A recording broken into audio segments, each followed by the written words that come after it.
Hi, എല്ലാവർക്കും സ്വാഗതം. നമ്മളൊരു പുസ്തകം വായിക്കുമ്പോൾ സാധാരണ എന്താ ശ്രദ്ധിക്കാറ്? അതിലെ കഥ, കഥാപാത്രങ്ങള്, അല്ലേ? അതെ, പക്ഷെ ആ വാക്കുകൾക്കും വരികൾക്കും പിന്നിലായി ഒരു കാലഘട്ടം മുഴുവൻ ഒളിഞ്ഞിരിപ്പുണ്ടെങ്കിലോ? ഇന്ന് നമ്മൾ ആ ഒരു രഹസ്യം കണ്ടെത്താൻ പോവുകയാണ്. ന്യൂ ഹിസ്റ്റോറിസിസം എന്ന ഒരു പ്രത്യേക ഡിറ്റക്റ്റീവ് ലെൻസിലൂടെ. നിങ്ങൾക്ക് എപ്പോഴെങ്കിലും തോന്നിയിട്ടുണ്ടോ ഓരോ പുസ്തകവും ഒരു ടൈം ക്യാപ്സ്യൂൾ പോലെയാണെന്ന്? അത് വെറുമൊരു കഥയല്ല. അതിൻ്റെ ഓരോ പേജിലും ഒരു കാലഘട്ടത്തിൻ്റെ ചിന്തകൾ, അവരുടെ പേടികൾ, അന്നത്തെ അധികാരത്തിൻ്റെ കളികൾ എല്ലാം ഭദ്രമായി അടക്കി വച്ചിട്ടുണ്ട്. ശരിയാണ്. അപ്പോ ഈ ഒളിഞ്ഞിരിക്കുന്ന കാര്യങ്ങളൊക്കെ കണ്ടെത്താൻ നമ്മളെ സഹായിക്കുന്നൊരു പുതിയ തരം ഡിറ്റക്റ്റീവിനെ നമുക്ക് പരിചയപ്പെടാം. പേര് ന്യൂ ഹിസ്റ്റോറിസിസ്റ്റ്. ഇവരുടെ പണിയെന്താണെന്നോ? സാഹിത്യത്തിലൂടെ ഒരു ടൈം ട്രാവൽ നടത്തി ആ കാലത്തിന്റെ ഉള്ളറകൾ കണ്ടെത്തുക. പണ്ടൊക്കെ നമ്മൾ പുസ്തകങ്ങളെ കണ്ടിരുന്നത് ഒരു ഗ്ലാസ് പെട്ടിക്കുള്ളിൽ വെച്ച മനോഹരമായ ഒരു വസ്തു പോലെയായിരുന്നു, അല്ലേ? പുറം ലോകവുമായി ഒരു ബന്ധവുമില്ലാതെ. എന്നാൽ ന്യൂ ഹിസ്റ്റോറിസിസം ആ ഗ്ലാസ് അങ്ങ് പൊട്ടിച്ചു. എന്നിട്ട് ആ പുസ്തകത്തെ അത് ജനിച്ചു വീണ ലോകത്തിലേക്ക് തിരികെ കൊണ്ടുപോയി. അപ്പോ സിമ്പിളായി പറഞ്ഞാൽ എന്താണ് ഈ ന്യൂ ഹിസ്റ്റോറിസിസം?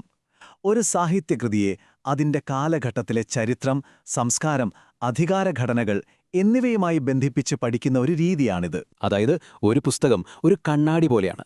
ആ കണ്ണാടിയിൽ അന്നത്തെ കാലം എങ്ങനെ കാണുന്നു എന്ന് മാത്രമല്ല, അന്നത്തെ കാലം ആ കണ്ണാടിയെ, അതായത് ആ പുസ്തകത്തെ എങ്ങനെയാണ് നോക്കിക്കണ്ടതെന്നും നമ്മൾ പഠിക്കും. രസകരമല്ലേ?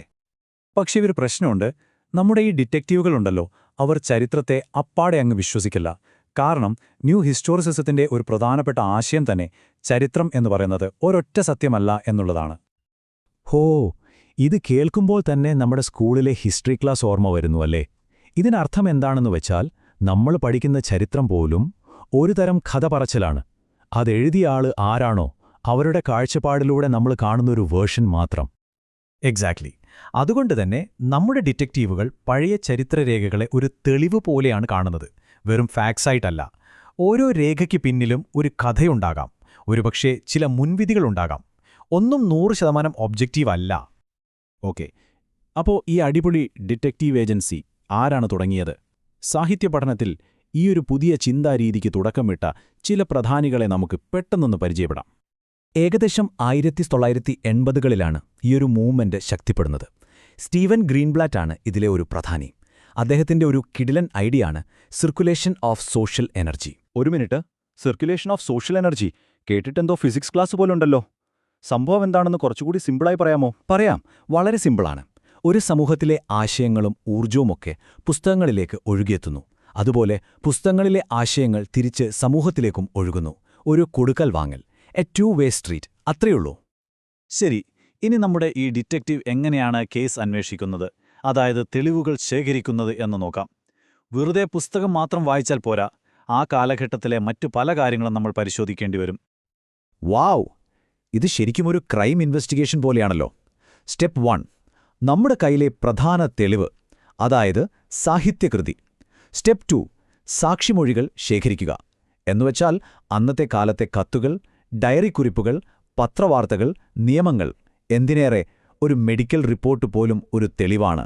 സ്റ്റെപ്പ് 3, ഈ തെളിവുകളെല്ലാം ഒരുമിച്ച് വെച്ച് ആ കാലഘട്ടത്തിന്റെ യഥാർത്ഥ മോട്ടീവ് എന്തായിരുന്നു എന്ന് കണ്ടെത്തുക. അതെ, ഈ ബന്ധങ്ങളെല്ലാം ചേർന്ന് ഒരു വലിയ വല പോലെയാണ്. ഇതിനെയാണ് നമ്മൾ ഇന്റർടെക്സ്ച്വാലിറ്റി എന്ന് വിളിക്കുന്നത്. ചുരുക്കി പറഞ്ഞാൽ, ഒരു പുസ്തകവും ഒറ്റയ്ക്ക് നിൽക്കുന്നില്ല. അത് അതിന്റെ കാലഘട്ടത്തിലെ നിയമങ്ങളോടും പാട്ടുകളോടും മറ്റു കഥകളോടുമൊക്കെ നിരന്തരം സംസാരിച്ചുകൊണ്ടിരിക്കുകയാണ്. ഓക്കെ, ഇത്രയൊക്കെ കഷ്ടപ്പെട്ട ഈ ഡിറ്റക്റ്റീവ് പണി ചെയ്തിട്ട് നമുക്കെന്താ കിട്ടുന്നത്? ഈ തെളിവുകളൊക്കെ എന്ത് രഹസ്യമാണ് അവസാനം വെളിപ്പെടുത്തുന്നത്? അതാണിതിലെ ഏറ്റവും രസകരമായ ഭാഗം.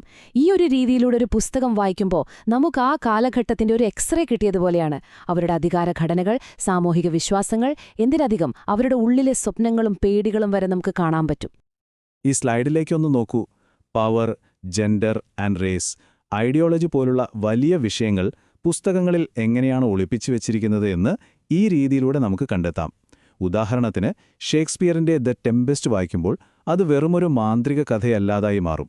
അത് യൂറോപ്യൻ കോളനിവൽക്കരണത്തെക്കുറിച്ചുള്ള ഒരു വലിയ ചർച്ചയായി മാറും. അതുതന്നെ. അതുപോലെ ആ കഥകളിൽ സ്ത്രീകളെയും മറ്റ് വംശീയ വിഭാഗങ്ങളെയും എങ്ങനെയാണ് ചിത്രീകരിച്ചിരിക്കുന്നതെന്ന് നോക്കിയാൽ അന്നത്തെ സമൂഹത്തിന്റെ കാഴ്ചപ്പാടുകൾ നമുക്ക് ശരിക്കും മനസ്സിലാക്കാൻ സാധിക്കും. അപ്പോൾ നമ്മൾ മനസ്സിലാക്കേണ്ട ഏറ്റവും പ്രധാനപ്പെട്ട കാര്യം ഇതാണ്. ഒരു സാഹിത്യകൃതിയെന്ന് പറയുന്നത് വെറുമൊരു കഥയല്ല, അത് ചരിത്രത്തിന്റെ ഒരു ഭാഗമാണ്. അത് ചരിത്രത്തെ വെറുതെ പ്രതിഫലിപ്പിക്കുക മാത്രമല്ല ചെയ്യുന്നത്, അത് ചരിത്രത്തെ രൂപപ്പെടുത്തുന്നതിൽ സജീവമായി പങ്കെടുക്കുക കൂടി ചെയ്യുന്നു.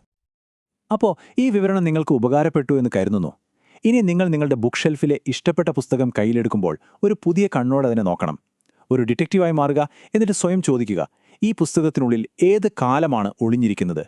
ഈ കഥയ്ക്ക് പിന്നിലെ യഥാർത്ഥ കഥ എന്താണ്? ഉത്തരം കിട്ടിയാൽ ഞങ്ങളെ അറിയിക്കാൻ മറക്കരുത്. അടുത്ത തവണ കാണാം.